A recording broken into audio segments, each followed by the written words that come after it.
मुझे पता है कि जैसे लास्ट संडे को मैंने आपको बताया था, परमेश्वर के वचन में लिखा है कुलुसी 3:16 में कि परमेश्वर को अपने हृदय में अधिकाय से बसने दो।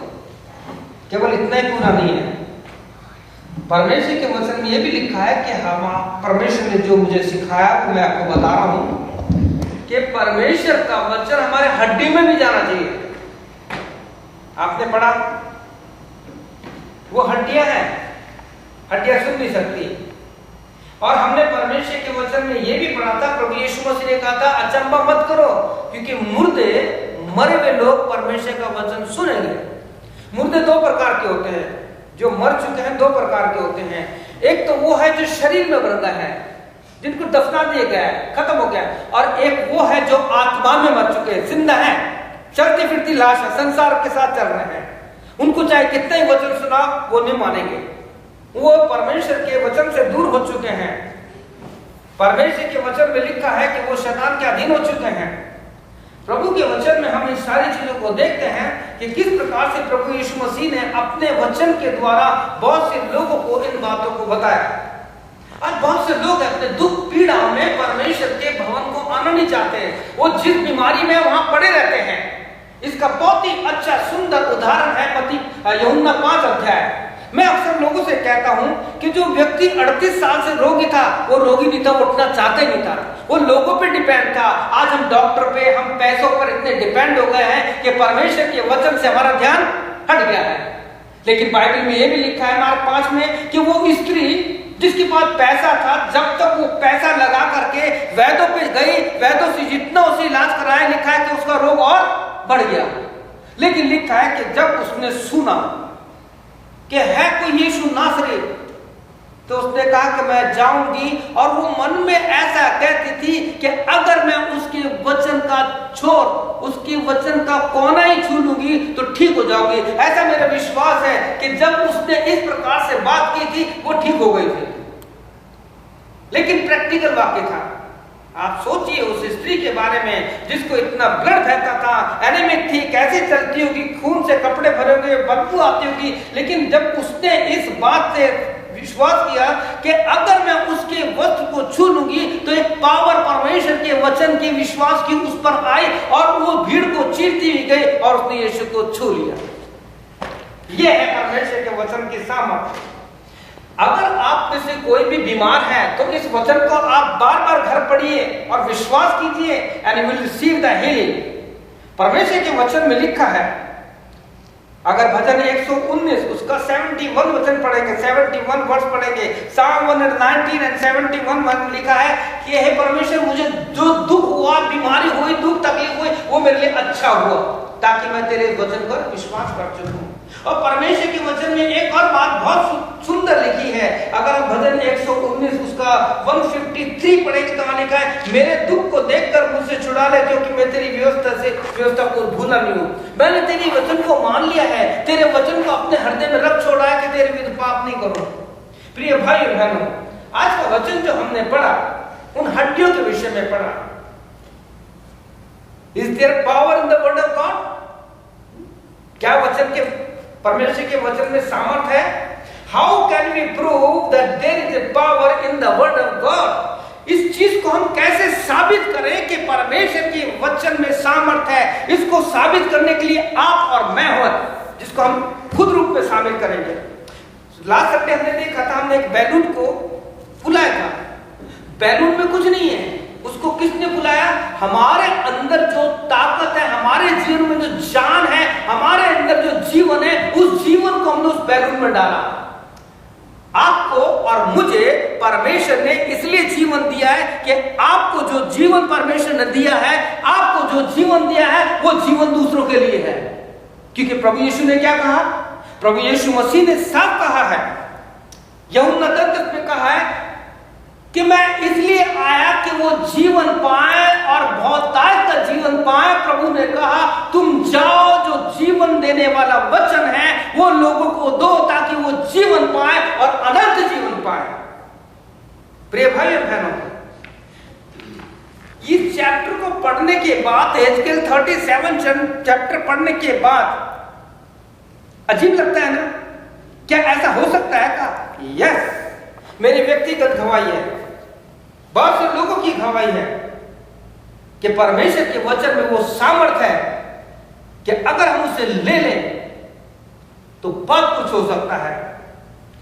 यहेजकेल 3 अध्याय पढ़ेंगे, the book of Ezekiel 3rd chapter पढ़ेंगे तो उसके वचन में लिखा है 1 से 3 में, कहता है मनुष्य के संतान जो तुझे मिला है उसे खा जा, अर्थात इस पुस्तक को खा जा।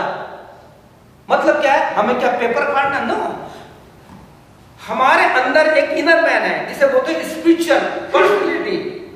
उस आत्मिक जीवन में, आत्मिक व्यक्तित्व में हमें इस वचन को अपने जीवन में लेना है। इसलिए कुलुस्सियों में पौलुस ने कहा है कि परमेश्वर के वचन को अपने जीवन में बसने दो, बसने दो, बसने दो। और जब ये आपके जीवन में जाएगा तो प्रिय भाई और बहनों, आपके शरीर में वो सामर्थ्य आएगी जिसे हम महसूस कर सकते हैं। यह इसके में लिखा है, तब परमेश्वर की शक्ति मुझ पर आई। आप अगर इसके अर्थ को पढ़ेंगे, नीचे इसका पढ़ेंगे, तब परमेश्वर का हाथ मुझ पर आया। परमेश्वर छूना चाहता है आपको, आपकी हड्डियों को, आपके घुटने को, आपके कमर को, whatever the problem you have, God is willing to touch you because there is power in the hands of our Lord Jesus Christ। परमेश्वर के हाथ में एक महान सामर्थ्य, शक्ति है। हमें अपना दिमाग जिसमें संसार की बातें हैं इसको खाली करना पड़ेगा। परमेश्वर बात कर रहे हैं से, उसको ले गया, परमेश्वर की सामर्थ्य आई और कहा ये हड्डियां देखता है, क्या जिंदा हो सकती है? क्या ठीक हो सकती है? मेरी बहन, मेरे भाई, मेरे बच्चों, क्या आपके जीवन में जिस ताकत, बीमारी है, आपकी आंख की ताकत है, चाहे आपको डायबिटीज है, चाहे आपको कैंसर है, चाहे कैसी भी बीमारी है, क्या ये बीमारी ठीक हो सकती है? आप कहिए प्रभु मैं नहीं जानता, तू जानता है। इसके लिए क्या कहा?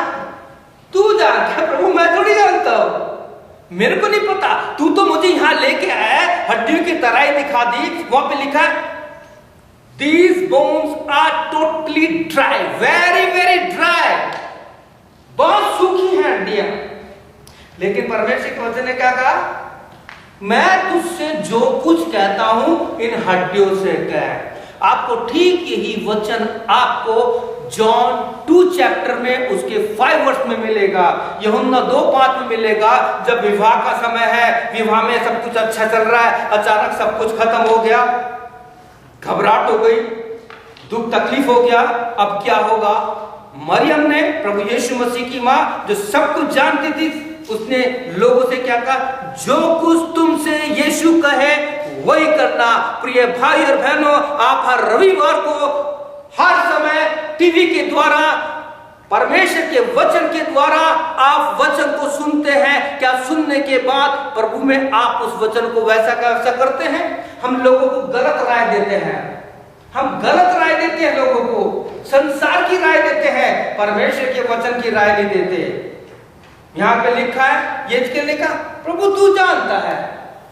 केवल इसी चैप्टर को मैं आपको समझाना चाहता हूं। और लिखा है कि परमेश्वर ने जो कुछ उससे कहा वैसा कहा। हे हड्डियों, परमेश्वर का वचन मुझ पर पहुंचा है। मैं तुमसे कहता हूं, इनमें सांस, इनमें चमड़ी, इनमें नसें, सब कुछ समा जाए। और लिखा है मैं उसको देखने लग गया और उसमें सब कुछ आ गया। उसके बाद उसने कहा अब इनके लिए प्रार्थना कर कि इसमें जीवन आ जाए, सांस आ जाए। उसने कहा चारों दिशाओं से मैं प्रार्थना करता हूं, चारों दिशाओं से मैं आज्ञा देता हूं कि इनमें वो सांस आ जाए। और लिखा है कि वो एक सेना बन गई। परमेश्वर आपके लिए, कलीसियाओं के लिए, आपको आपको आपको मुझे खड़ा करके उस भविष्यवाणी को, उन वचनों को जिसके लिए वचन में लिखा है कि उसी प्रकार से मेरा वचन होगा जो मेरे मुंह से निकलकर खाली नहीं लौटेगा और अपनी इच्छा को पूरी करेगा। There is a power in the word of God. We have to prove this power. प्रिय भाइयों बहनों, मैं कोई लंबा चौड़ा आपको व्याख्यान देना नहीं चाहता। मैं आपसे इतना ही कह रहा हूं कि taste and see that God is good. Taste this word of God। इस वचन को अपने जीवन में लेकर देखिए। आपकी चाहे कैसी बीमारी हो, कैसी भी तकलीफ हो। मैं अक्सर लोगों से कहता हूं, लोग कहते हैं कि डॉक्टर ने कहा है कि हमें ये बीमारी है। मैं उनसे ये बात कहता हूं, डॉक्टर ने कहा है? क्या परमेश्वर ने कहा है? प्रभु यीशु ने नहीं कहा। डॉक्टर के अनुसार आप डॉक्टर की बात को मान लेते हैं, लेकिन प्रभु कहता है मेरा वचन कभी खाली नहीं लौटेगा। हम इसको नहीं मानते। क्यों? क्योंकि हमारा दिमाग ज्यादातर परमेश्वर से हट करके संसार की बातों में लग गया है। प्रभु यीशु मसीह के वचन में हम इन बात को देख सकते हैं किस प्रकार से इन हड्डियों के द्वारा परमेश्वर की महिमा हुई और इन हड्डियों में जीवन आ गया। मैंने पिछले संडे को, लास्ट संडे मैंने आपको बताया था कि 2 किंग 13 चैप्टर 20 और 21 में किस प्रकार से हमारे जीवन में अगर वो वचन हमारे दिमाग में, हमारे जीवन में जाएगा, एक दिन मर जाएंगे, हमारी खाल, हमारे सारे ऑर्गन सड़ जाएंगे, लेकिन हमारी हड्डियां हमेशा रहेगी। अगर उन हड्डियों में परमेश्वर का वचन समा गया तो प्रिय उन हड्डियों के द्वारा परमेश्वर अपनी महिमा कर सकता है। लिखा एलीशा जब मर गया उसको गाड़ देगा। 1 साल के बाद जब लोग किसी व्यक्ति को गाड़ रहे थे तो वचन में लिखा है उसकी हड्डियों से सटकर वो मुर्दा जिंदा हो गया। Hallelujah, praise the Lord. क्या आपके और मेरे जीवन में इन हड्डियों में परमेश्वर का वचन गया? जिस दिन आप कितनी ही बीमारी हो, आपको चाहे कैसी भी हो, यीशु मसीह से कहिए है हड्डियों प्रभु यीशु मसीह के नाम से उस जीवन को ले लीजिए जिसके द्वारा परमेश्वर की महिमा होती है। प्रभु की स्तुति और प्रशंसा हो। प्रिय भाई और बहनों, मैं केवल इतना कहना चाहूंगा आपसे कि प्रभु के वचन में परमेश्वर ने ऐसी विश्वासी के लिए वचन रखे हैं कि अगर हम उन्हें इस्तेमाल करेंगे तो लोग जीवन पाएंगे। परमेश्वर के वचन में जीवन है। There is a life in the word of God। व्यक्तिगत से मेरा अनुभव है कि ये वो वचन है जिसके द्वारा परमेश्वर बड़े बड़े काम करता है, क्योंकि उसका वचन कभी खाली लौटकर नहीं आता।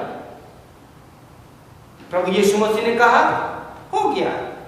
बस इतना है कि आपके और हमारे जीवन में परमेश्वर का वचन इस प्रकार से हमारे जीवन में उतर जाए। परमेश्वर ने लास्ट फ्राइडे को ये अद्भुत भेद समझाया। जब मैं प्रभु यीशु से बातचीत कर रहा था, अपना डिवोशन कर रहा था, उसने कहा केवल हमारे जीवन में ही वचन का उतरना बहुत कुछ नहीं है, लेकिन ये हमारी हड्डी में भी जाना चाहिए ताकि हमारी हड्डियों के द्वारा भी परमेश्वर की महिमा हो। हमारा जो चलता फिरता शरीर इस हड्डी पर डिपेंड है। चाहे आपको घुटने की तकलीफ है, चाहे आपको कमरे की तकलीफ है, चाहे आपको शोल्डर की तकलीफ है, whatever the problem you have in this bone, claim in the name of Jesus, Lord, I want to receive this healing, because Jesus is a great physician, is a great doctor. Nothing is impossible for my Lord Jesus Christ.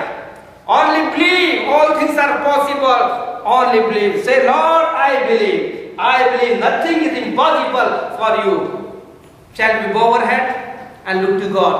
आइए हम अपने sir को झुकाएं और प्रभु से प्रार्थना करें। आप में से कोई भी बीमार है, जो भी तकलीफ है, अपने उस जगह हाथ रख लीजिए and you will receive the healing of Jesus Christ. There is power in the word of God. You are in the sanctuary of Lord Jesus Christ. The Lord's presence is here. He is our midst, Lord. He is the प्रभु तेरे नाम की महिमा हो।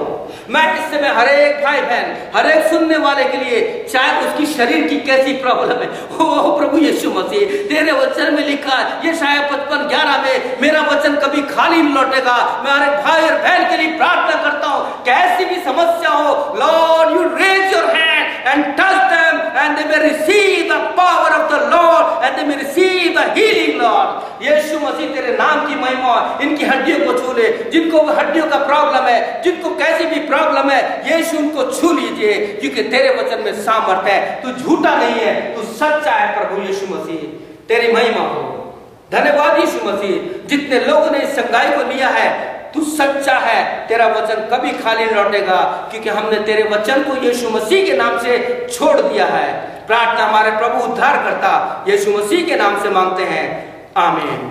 May God bless you। प्रभु आप सबको आशीष दे। आमीन, फिर आमीन।